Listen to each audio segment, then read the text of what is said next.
Sushant case में director Rumi Jafri से ED ने की पूछताछ। Prevention of money laundering act के तहत दर्ज किया गया बयान। सुशांत और रिया के साथ बनाने वाले थे मूवी। दिल्ली एनसीआर में रुक रुक कर हो रही बारिश ने लोगों की बढ़ाई मुश्किलें। जगह जगह सड़कों पर कई फीट तक भरा पानी, कई किलोमीटर तक वाहनों का लगा जाम। देश में कोरोना के सामने आए रिकॉर्ड 69,000 से ज्यादा नए केसेस। 977 लोगों की हुई मौत। 28 लाख के पार पहुंचा कुल आंकड़ा। सुशांत सिंह राजपूत मौत मामले में मनी लॉन्ड्रिंग की जांच कर रहे ईडी ने आज फिल्मकार रूमी जाफरी से पूछताछ की है। दरअसल फिल्मकार रूमी जाफरी सुशांत सिंह राजपूत और रिया चक्रवर्ती को लेकर एक फिल्म बनाने वाले थे। देखिए रिपोर्ट। लॉकडाउन के बाद सुशांत इस प्रोजेक्ट पर काम शुरू करने जा रहे थे। फिल्म के लिए सुशांत को 15 करोड़ रुपए तक ऑफर किए गए थे। ईडी से पहले मुंबई पुलिस भी रूमी जाफरी से सवाल जवाब कर चुकी है। पुलिस को दिए बयान में रूमी ने बताया था, सुशांत के साथ हम एक फिल्म करने जा रहे थे। उसको 15 करोड़ ऑफर किए गए थे। लॉकडाउन के बाद काम शुरू करना था, लेकिन सुशांत के सुसाइड के बाद अब ठंडे बस्ते में चला गया। दिल्ली गुड़गांव में भारी बारिश की वजह से लोगों का बुरा हाल हो गया है। दिल्ली एनसीआर में बुधवार रात जमकर बारिश हुई और गुरुवार पूरे दिन भी रुक रुक कर बारिश होती रही। तो अगर आप अपने घरों से बाहर निकल रहे हैं तो हम आपको कुछ ऐसे रूट्स बताते हैं जिसमें भारी बारिश की वजह से जल भराव हो गया है और ट्रैफिक का भी बुरा हाल है। देखिए रिपोर्ट। दिल्ली के कई इलाकों में पानी भर गया है। इसके चलते कई रास्ते बंद हैं, तो कुछ रूट्स को डाइवर्ट किया गया है। ITO दिल्ली 6, खानपुर, मैदान गढ़ी ये वो इलाके हैं जहां जगह जगह पानी भरा है। सड़कों पर वाहनों की लंबी कतार देखी गई और लोग घंटों जाम में फंसे रहे। संगम विहार में भी सड़कें पानी में डूबी नजर आई। MB रोड, बत्रा हॉस्पिटल के बाहर भी घुटनों तक पानी भरा हुआ है। गुड़गांव का तो और भी बुरा हाल है। कल कुछ घंटों की बारिश ने साइबर सिटी को पूरी तरह से डुबो दिया। प्रशासन की तरफ से कहा गया है कि अगर जरूरी नहीं है तो घरों से ना निकले, क्योंकि मौसम विभाग ने आज दिन भर बारिश का अलर्ट जारी किया है। Bureau report, INS TV। राजधानी दिल्ली में पिछले 2 दिनों से हो रही लगातार बारिश की वजह से लोगों को काफी परेशानियों का सामना करना पड़ रहा है। भारी बारिश की वजह से सड़कों पर जल जमाव है। तो दिल्ली के असोला, फतेहपुर बेरी इलाके में भी लोग बरसात के पानी के साथ साथ अब नाले के पानी से भी काफी परेशान हैं। देखिए रिपोर्ट। साउथ दिल्ली के असोला गांव में जल भराव और गंदगी के चलते बुरा हाल है। आलम यह है कि यहाँ पर गंदगी की वजह से स्थानीय लोगों को बहुत सी बीमारियों से भी जूझना पड़ रहा है।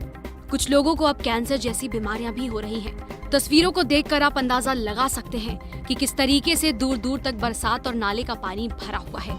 जब भी बरसात होती है तो यहाँ पर 3 से 4 फीट तक पानी भर जाता है। लोगों के घरों के अंदर तक पानी ही पानी नजर आता है। कई बार शिकायत की गई, इसके बावजूद यहाँ संबंधित विभाग की तरफ से कुछ भी नहीं किया गया। अभी 3-4 साल से पहले वैसे हमने दिल्ली के मुख्यमंत्री अरविंद केजरीवाल जी को कंप्लेंट की थी। ये दिल्ली सरकार का फ्लड डिपार्टमेंट का नाला है और यहाँ पे हमने अपने जो हमारे विकास पुरुष सांसद रमेश बिधूड़ी जी हैं, मैंने उनको अभी 8-7 महीने पहले वो यहाँ विजिट किया था। उन्होंने उनके साथ अपने ADM साहब थे, वो अपने तहसीलदार साहब थे, SDM साहब थे, काफ़ी लोग आए थे, अधिकारी आए थे। हमने काफ़ी कंप्लेंट करी हुई। DM साहब को भी हम खुद मिले थे, SDM साहब से भी हम काफ़ी मिले हुए हैं। इस पर कोई भी हल नहीं निकल रहा भाई साहब। हमारे यहाँ ना गांव के अंदर बहुत ज़्यादा ना कैंसर की बीमारी फैल रही है। बीमारी का जी सर इतना ज़्यादा खतरा है कि लोग जो जैसे कि हमारे सर राधा स्वामी से जो पानी लिंक हो गए हमारे गाँव में जुड़ जाता है, उसकी वजह से बहुत समस्या है। छोटे छोटे बच्चे बीमार होने का खतरा है। बीमार हो रहे हैं, बच्चे बीमार हो जाते हैं, खांसी जुकाम हो रहा है और इतना छाती के करीब पानी यहाँ पे लोगों को घर में। बहरहाल यहाँ के लोगों ने सांसद और उपराज्यपाल से भी शिकायत की है। दिल्ली को पेरिस और लंदन बनाने की बातें करने वाले नेता कब इस तरफ ध्यान देंगे, इस बात का इंतजार यहाँ के लोगों को है। Bureau report, INS TV। Agra की लेडी डॉक्टर मामले में एक बड़ी खबर सामने आई है। जिस डॉक्टर विवेक को पुलिस ने परिवार के शक पर हिरासत में लिया था, अब उसने अपना गुनाह कबूल कर लिया है। देखिए रिपोर्ट। आगरा लेडी डॉक्टर हत्याकांड में पुलिस ने डॉक्टर विवेक को गिरफ्तार कर लिया है। लेडी डॉक्टर के दोस्त डॉक्टर विवेक तिवारी ने पुलिस के सामने गुनाह कबूल कर लिया। सुनिए कैसे आरोपी ने बताई मर्डर की पूरी कहानी।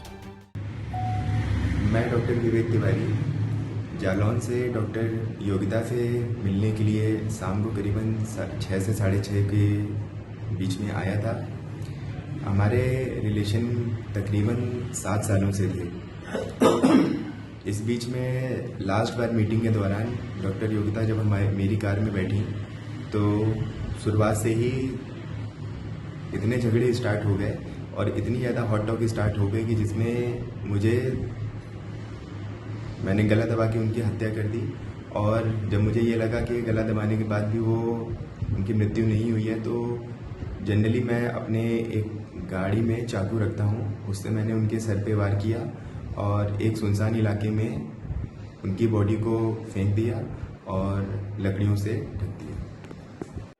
आगरा के सरोजनी नायडू मेडिकल कॉलेज से MBBS पास कर चुकी युवा महिला डॉक्टर की बेरहमी से हत्या कर दी गई। बुधवार सुबह महिला डॉक्टर की लाश एक खाली प्लॉट में मिली थी। घटना की जानकारी मिलते ही पुलिस घटनास्थल पर पहुंची। डॉक्टर योगिता गौतम दिल्ली की रहने वाली हैं। उनके पिता और भाई भी डॉक्टर है। डॉक्टर योगिता गौतम मंगलवार देर रात से गायब थी। डॉक्टर योगिता का फोन स्विच ऑफ था और परिजनों का उनसे संपर्क नहीं हो पा रहा था, जिसके बाद घर वाले आगरा पहुंचे थे और अपनी बेटी के गायब होने की शिकायत दर्ज कराई थी। भारत में कोरोना का कहर लगातार बरकरार है। पिछले 24 घंटों में 69,000 से ज्यादा केसेस सामने आए हैं, जो अब तक का रिकॉर्ड है कि एक दिन में इतने ज्यादा मामले भारत में अभी तक नहीं आए थे। कोरोना की ये तस्वीरें अब डराने वाली हैं। देखिए रिपोर्ट।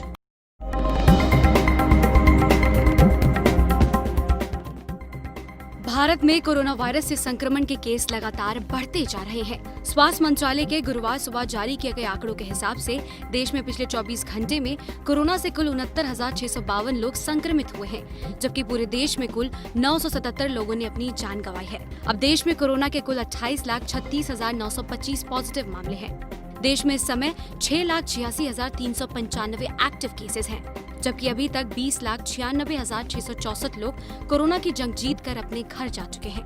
कोरोना से अब तक कुल 53,866 अपनी जान गंवा चुके हैं। देश में सबसे ज्यादा प्रभावित राज्यों की बात की जाए तो महाराष्ट्र में हालत काफी खराब है। महाराष्ट्र में बुधवार को कोरोना वायरस संक्रमण के 13,165 नए मामले सामने आए, जिसके बाद मरीजों की कुल संख्या बढ़कर 6,28,642 हो गई है, जबकि 346 लोगों की मौत हुई।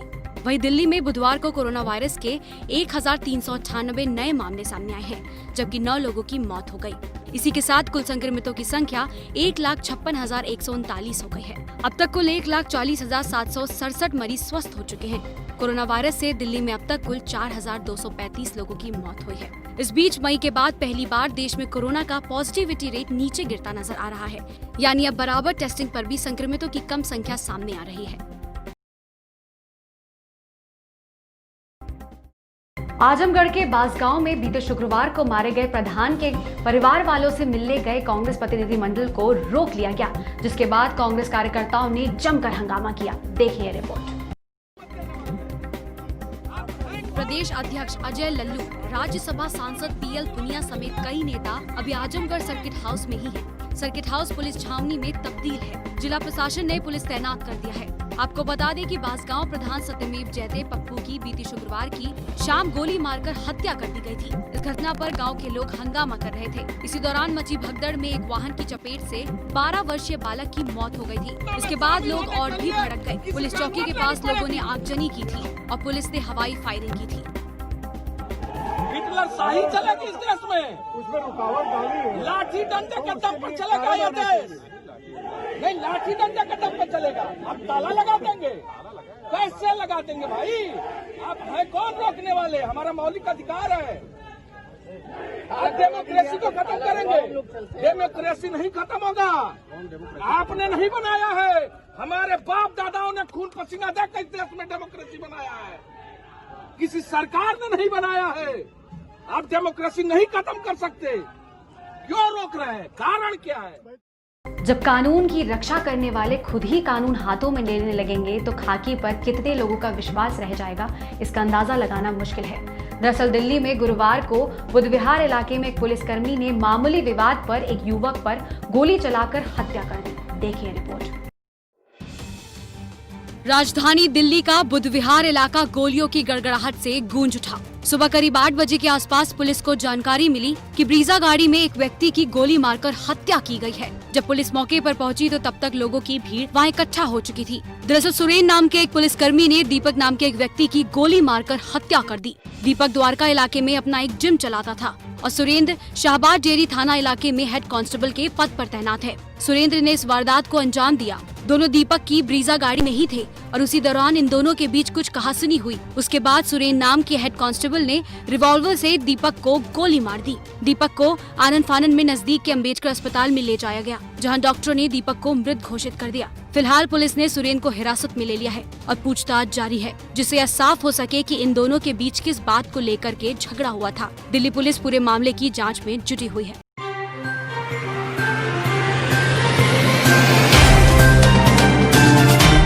Subscribe now and press the bell icon. Never miss an update.